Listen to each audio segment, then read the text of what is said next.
이제 이 시간 우리에게 주신 하나님의 말씀 나눕니다. 오늘은 시편 65편 말씀을 함께 보겠습니다. 시편 65편 1절부터 마지막 13절까지 교독해서 봅니다.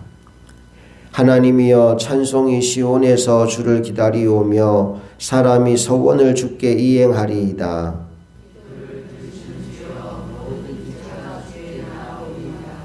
죄악이 나를 이겼사오니 우리의 허물을 주께서 사하시리이다.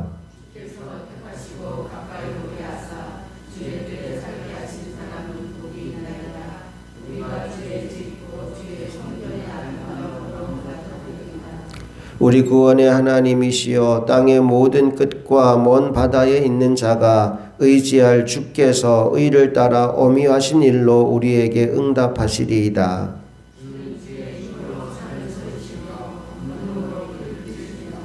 바다의 설렘과 물결의 흔들림과 만민의 소욕까지 진정하시나이다.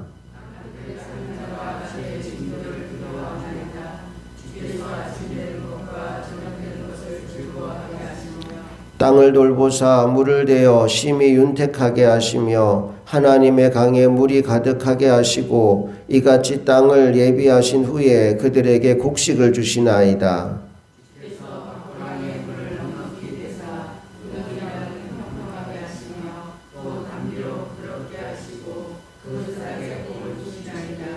주의 은택으로 한 해를 관시우시니 주의 길에는 기름 방울이 떨어지며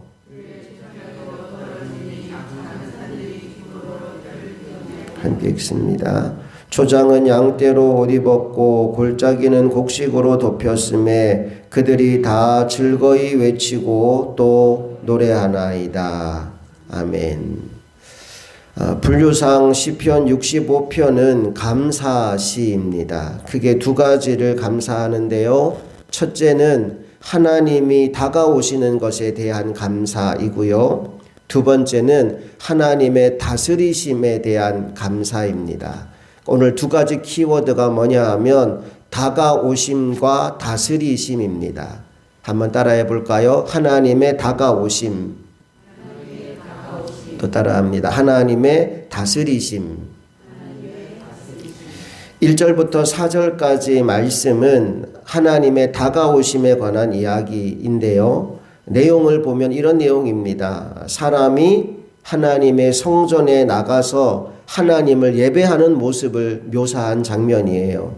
그런데 이것을 정확하게 말하면 사람이 하나님 앞으로 나아가는 것이라기보다는 하나님이 사람에게로 다가오시는 것이다 라고 보는 게 맞습니다. 왜냐? 하나님이 그렇게 하지 않으셨다면 어떤 사람도 이렇게 하나님께 나아갈 수 없고 또 그분을 만날 수가 없기 때문입니다. 그래서 4절 말씀의 주어가 사람이 아니라 주님으로 되어 있어요. 우리 4절 읽어볼까요? 시작. 주께서 택하시고 가까이 오게 하사 주의 뜰에 살게 하신 사람은 복이 있나이다. 우리가 주의 집 곧 주의 성전의 아름다움으로 만족하리이다. 아멘. 오늘 이 새벽 우리가 이 자리에 와서 예배하는 것이 그냥 우연이 된 것이 아니고 내가 의지적으로 나와야겠다 마음 먹고 나와서 되는 것도 아니고 주님이 택하시고 불러주셔서 이 자리에 나오게 된 것입니다. 4절 표현이 그거잖아요. 주께서 택하시고 가까이 오게 하사 주의 뜰에 살게 하신 사람은 복이 있나이다. 오늘 이 새벽 이 자리에 나온 여러분들은 하나님의 복받은 사람인 줄로 믿습니다. 이 땅의 수많은 사람들 중에서 나를 택하여 하나님을 예배하는 자리에 불러주셨다는 그 사실에 감사하는 이 새벽 될 수 있기를 간절히 바랍니다.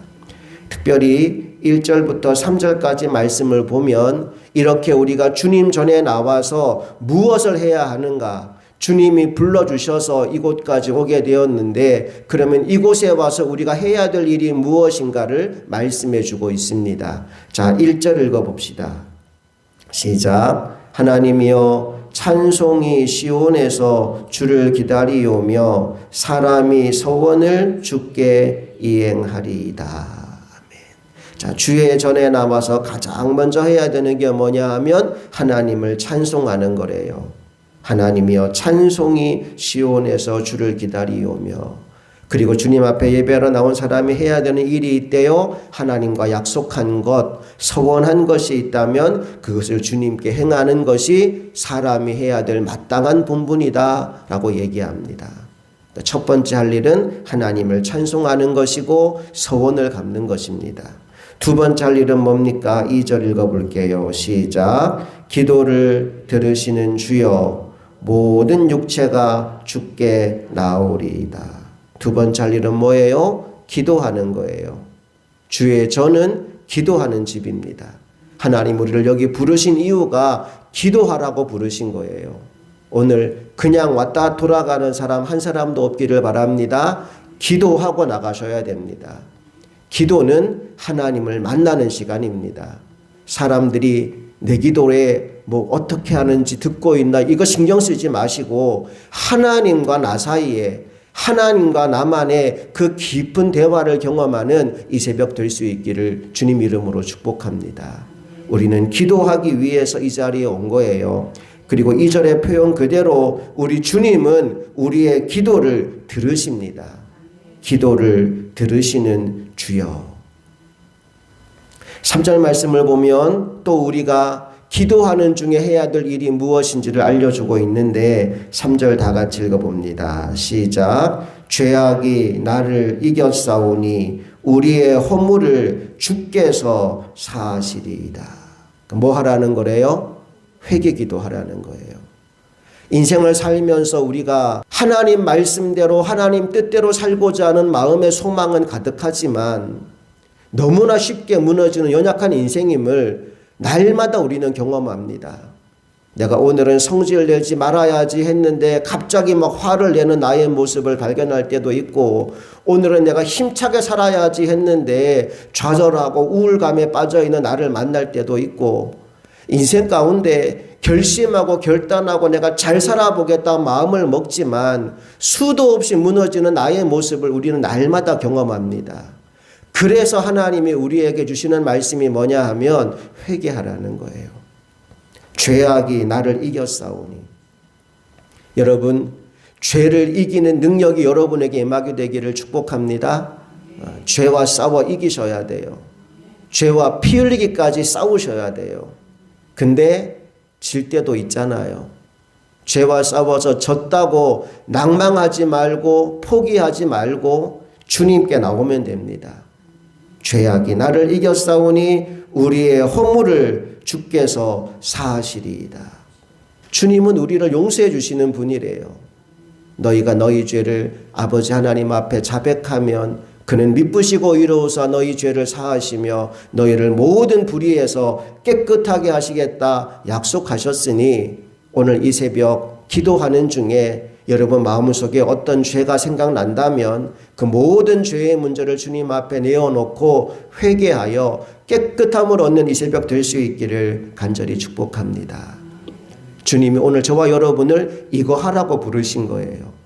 하나님을 찬송하라고 부르셨고 하나님과 기도로 소통하라고 부르셨으며 마음의 삶에 있는 모든 죄의 문제를 주님 앞에 회개하여 해결받으라고 부르셨습니다.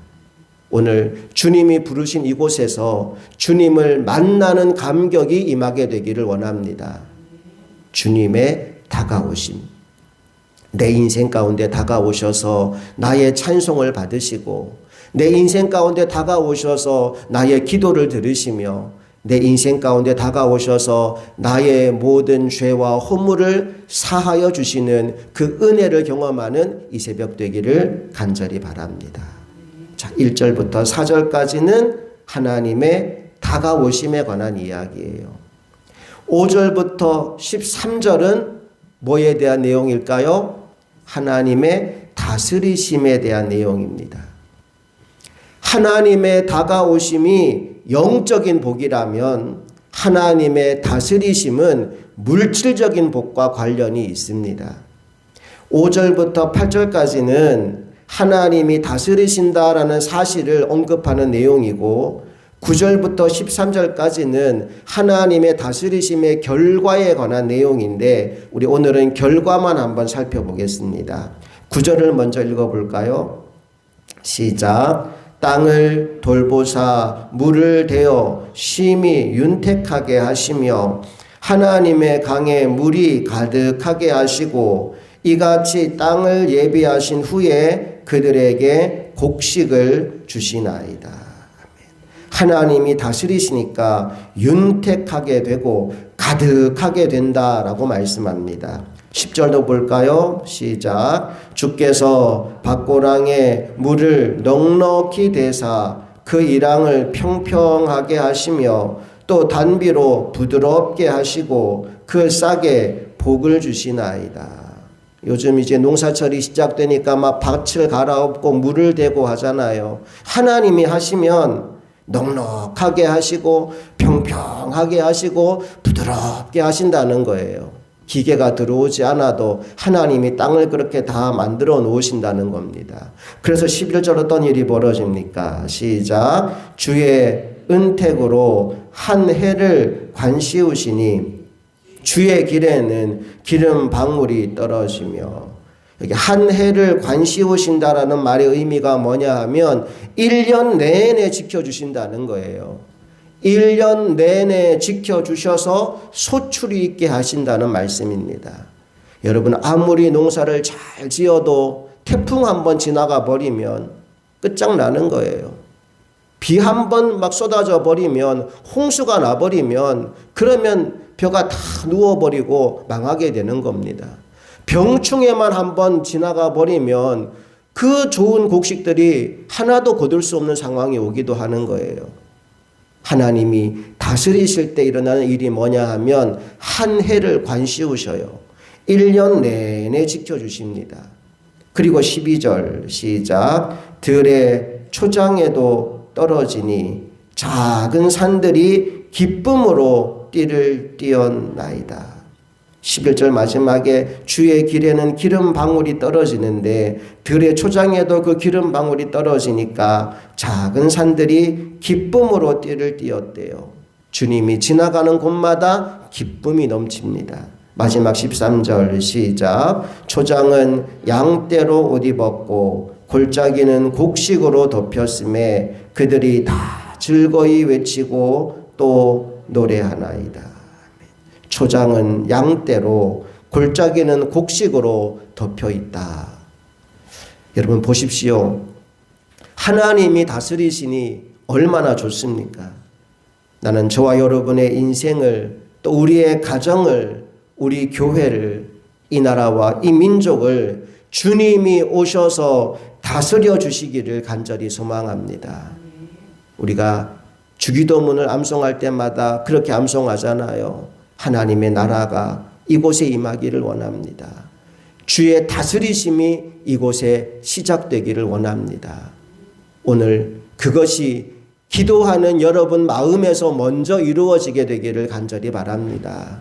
하나님이 나의 마음을 먼저 다스려 주시고 내 가정과 교회를 다스려 주시옵소서. 자, 두 가지 복입니다. 주님의 다가오심과 주님의 다스리심. 주님의 다가오심이 영적인 복이라면 주님의 다스리심은 물질적인 복입니다. 사랑하는 자여, 내 영혼이 잘됨 같이 영적인 복이죠. 범사가 잘되고 강건하기를 물질적인 복입니다. 하나님은 우리의 영에만 관심이 있는 게 아니고 우리의 삶에도 관심이 있습니다. 우리의 영혼이 잘되기를 하나님 원하시는데 하나님은 우리 영혼만 잘되고 끝 이게 아니라 우리의 육신도 잘되고 범사가 잘되고 건강하게 살아가기를 원하시는 분이십니다. 그런데 가장 중요한 전제가 영혼이 잘되는 거예요. 때로 우리 영혼에 문제가 있으면 하나님이 건강을 치기도 하고 물질을 치기도 합니다. 하나님이 우리가 건강하게 사는 걸 원하지 않아서 그런 게 아니고, 우리가 물질의 복을 누리며 사는 것을 싫어해서 그런 게 아니고, 하나님이 가장 원하는 것이 우리 영혼이 잘 되는 것이기 때문에 먼저 영혼이 잘 된 이후에 건강의 복과 물질의 복을 이어서 부어주시겠다는 약속이 내 영혼이 잘됨 같이 범사가 잘 되고 강건하여지는 그 말씀의 내용인 거예요. 그러므로 오늘 이 새벽 주님의 다가오시는 은혜를 경험하게 되기를 축복합니다. 다가오시는 주님을 먼저 만나고 그 결과 오늘 하루 종일 주님의 다스리심을 맛보며 살아가는 하나님의 종들이 되시기를 주님 이름으로 축복합니다. 함께 기도하시겠습니다.